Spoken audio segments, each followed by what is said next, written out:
Bonsoir à tous et à toutes. Soyez les bienvenus sur cette plateforme des Échos du Vatican. Je m'appelle Julian Paparella et je suis heureux d'être votre présentateur ce soir. Charles Bourgeois est actuellement en Afrique pour un tournage documentaire avec notre équipe de Ciel et Lumière.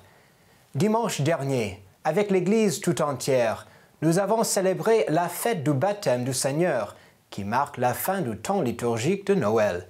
Comme chaque année au Vatican, le pape François a présidé la messe dans la chapelle Sixtine où il a baptisé 27 nouveau-nés. Les 15 filles et 12 garçons sont des enfants d'employés au Vatican. Lors de la messe, le pape a rappelé que la transmission de la foi est d'abord un devoir des parents.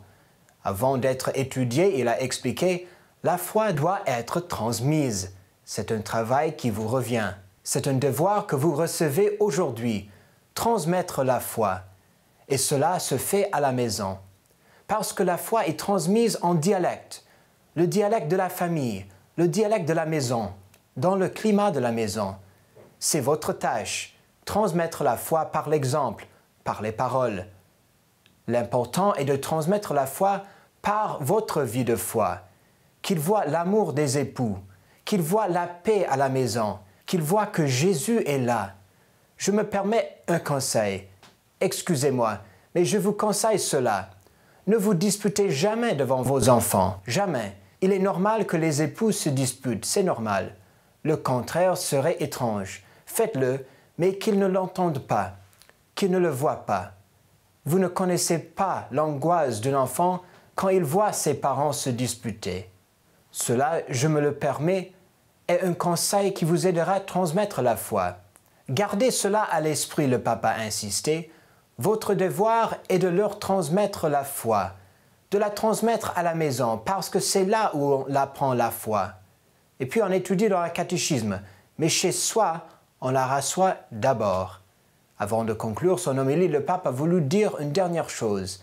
Je vous le dis, que ce soit confortable pour eux.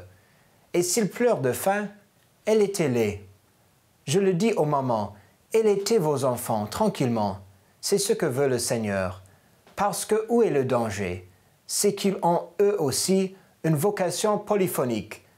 L'un commence à pleurer et un autre fait le contrepoint, et puis un autre, et à la fin, il y a un chœur de pleurs.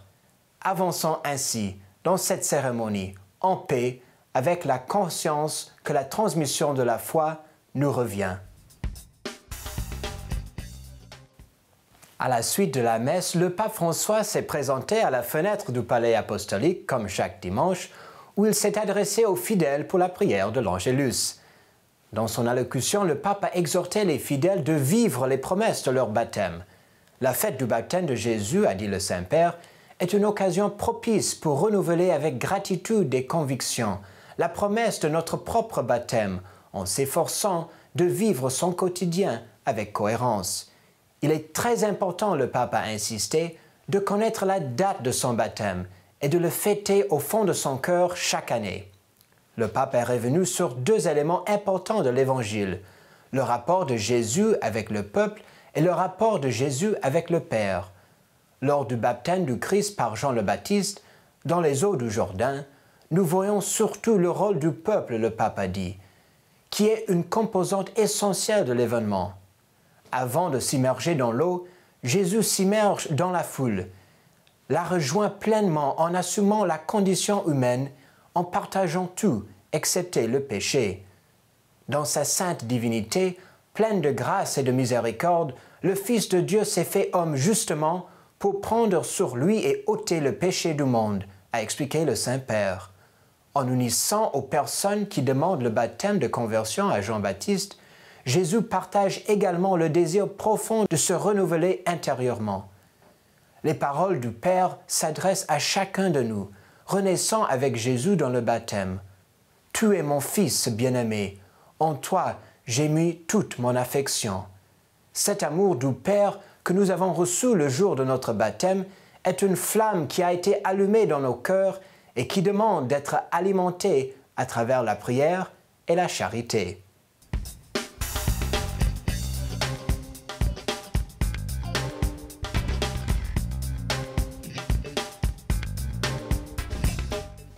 Et voici le tweet de la semaine.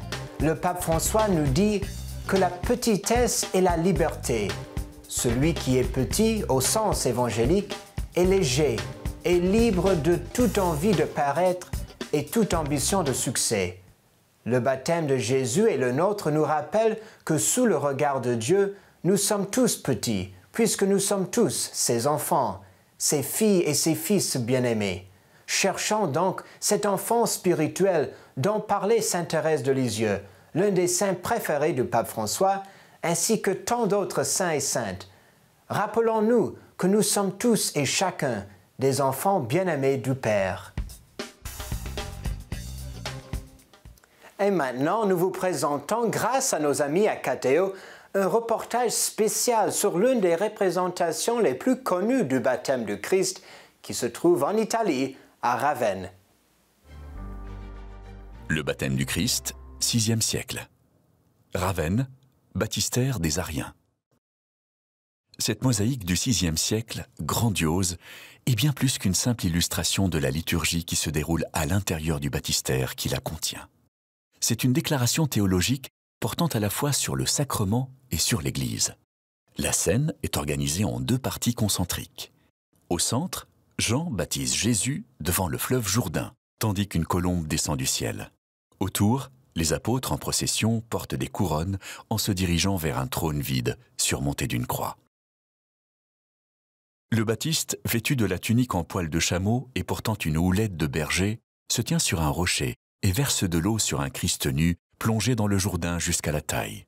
Cette surprenante nudité pourrait faire allusion à la pratique de l'époque dans laquelle les catéchumènes se dévêtaient entièrement comme pour une seconde naissance. La très grande jeunesse du Christ est théologique. Elle l'apparente au jeune Dieu sauveur du paganisme et suggère qu'il est bien le Rédempteur. Jean ne verse pas l'eau sur la tête de Jésus, mais se contente de lui poser la main sur les cheveux. C'est la colombe, descendue en piqué, qui déverse un flot d'eau de son bec. Conformément aux habitudes païennes, le fleuve Jourdain est montré comme un vieillard arborant un roseau, assis auprès d'une amphore répandant de l'eau. Il lève la main en guise d'acclamation.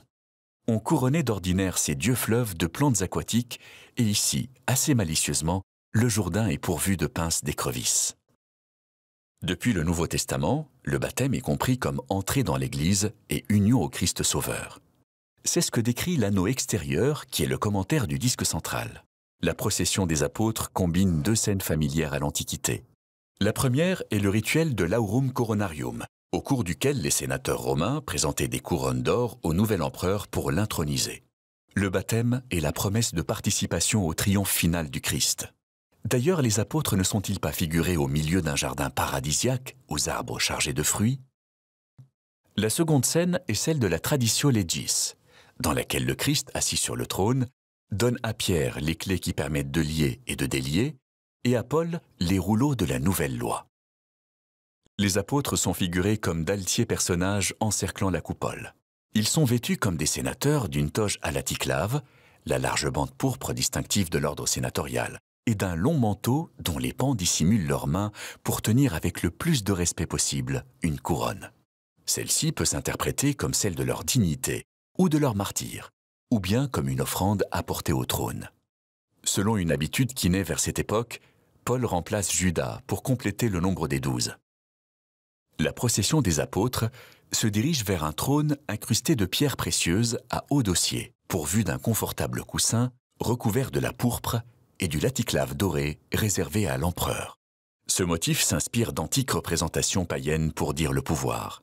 Il matérialise le trône eschatologique sur lequel le Christ va s'asseoir lors de son retour. Il n'est vide qu'en apparence. Une croix, elle aussi gémée, s'y trouve, sur laquelle repose une sorte de mouchoir pourpre qui pourrait être le suaire. C'est un emblème du crucifié, ou bien, selon certaines traditions, une figuration de la vraie croix miraculeusement montée au ciel. Cette mosaïque se trouve sur une voûte. L'église humaine se tient en dessous. L'évêque, qui dans l'église ancienne présidait au baptême, se tenait à l'aplomb du trône vide entouré de ses prêtres, et le bassin à l'aplomb de la scène centrale. En se faisant baptiser, le catéchumène pouvait contempler son entrée future dans l'église céleste, dont l'église humaine est l'anticipation. Le trône est vide. En attendant que le Christ vienne s'y asseoir, c'est l'église qui a les paroles de la vie éternelle. Mercredi dernier, à son audience générale, le pape François a parlé de la prière de Jésus, poursuivant sa série de catéchèses sur le Notre Père. Comme nous voyons au moment de son baptême, Jésus est un homme de prière. Il prie pour alimenter sa relation intime avec son Père. Écoutons le résumé en français des paroles du pape. Frères et sœurs, la catéchèse de ce jour se réfère à l'évangile de Saint Luc qui présente Jésus essentiellement comme un priant. Chaque pas de sa vie est comme porté par le souffle de l'Esprit qui le guide dans toutes ses actions. Et la prière de Jésus semble même atténuer à l'heure de la passion les émotions les plus violentes et les désirs de vengeance. Elle réconcilie l'homme avec son ennemi le plus implacable, la mort. C'est ce climat qui a conduit l'un des disciples à demander à Jésus de leur apprendre à prier. Dans son enseignement, grâce notamment à la parabole de l'ami importun, Jésus fait comprendre qu'aucune prière ne restera lettre morte, que Dieu répond toujours parce qu'il est Père et qu'il n'oublie aucun de ses enfants qui souffrent. Même si nous avons souvent demandé sans obtenir, Jésus nous recommande d'insister car la prière transforme toujours la réalité. Si les choses ne changent pas autour de nous, nous, au moins, nous changeons. Et il a promis le don de l'Esprit Saint à celui qui prie. Aussi, n'y a-t-il rien de plus sûr? Le désir de bonheur que nous portons tous dans le cœur, un jour, s'accomplira. Et la prière est dès à présent la victoire sur la solitude et sur le désespoir. Dans une semaine, mardi prochain, commenceront les Journées mondiales de la jeunesse à Panama.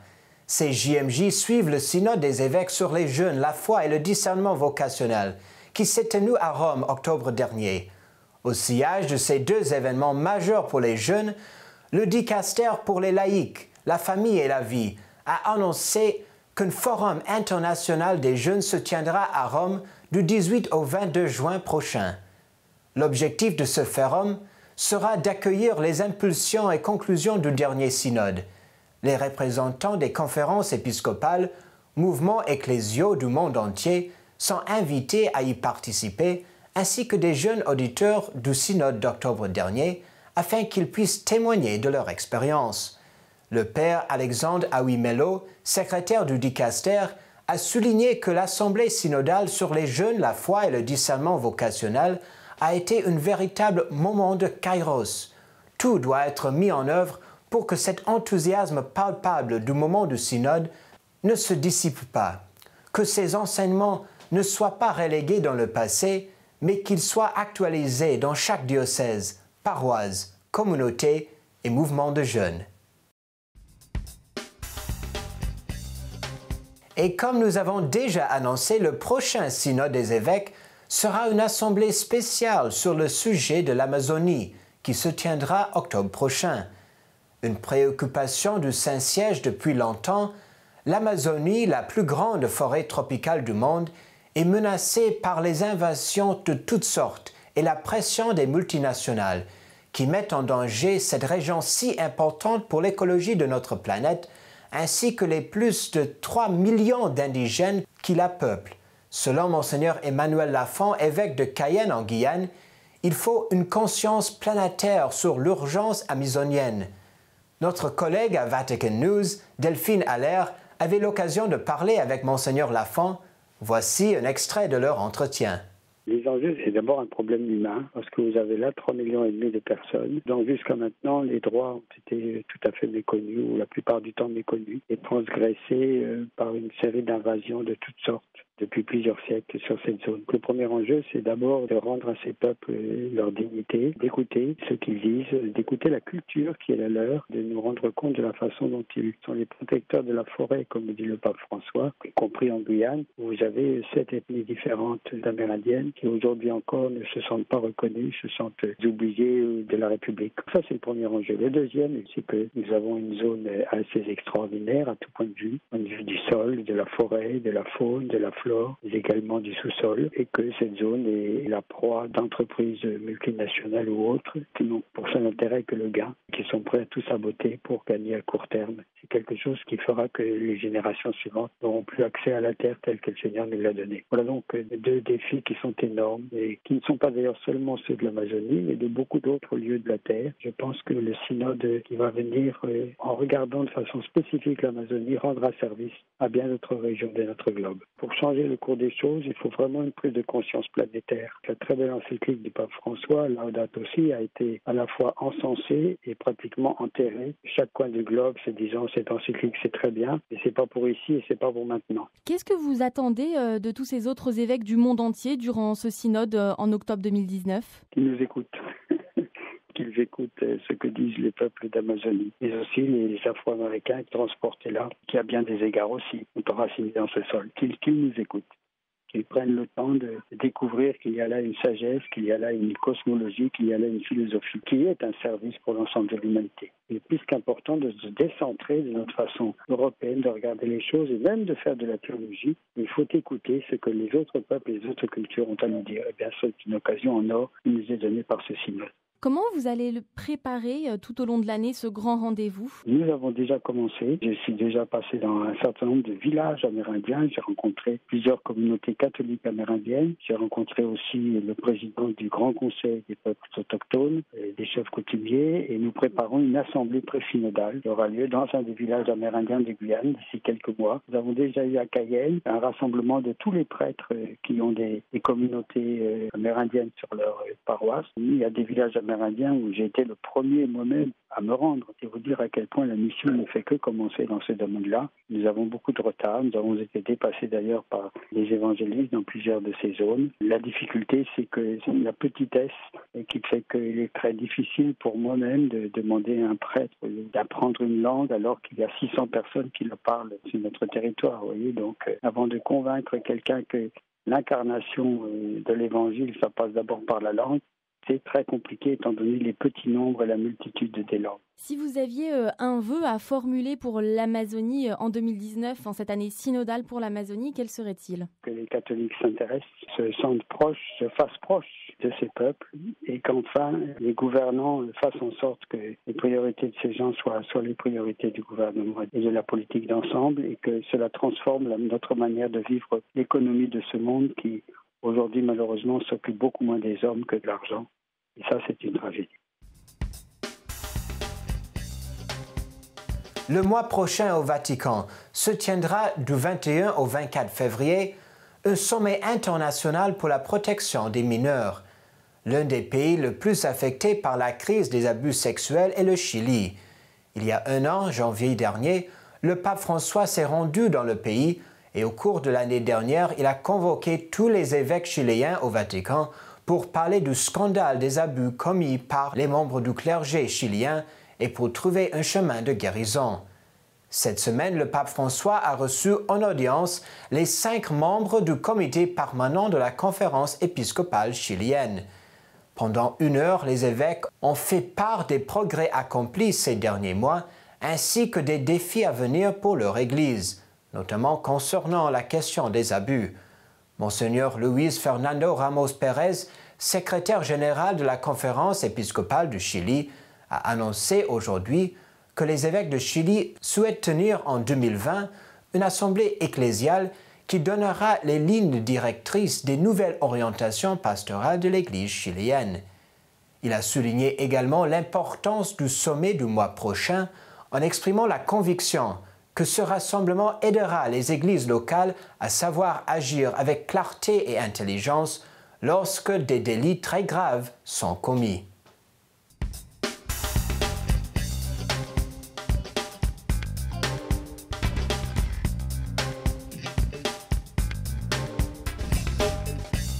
Nous concluons cette émission avec la photo de la semaine. Il y eut une voix venant du ciel. Toi, tu es mon fils bien-aimé. En toi, je trouve ma joie.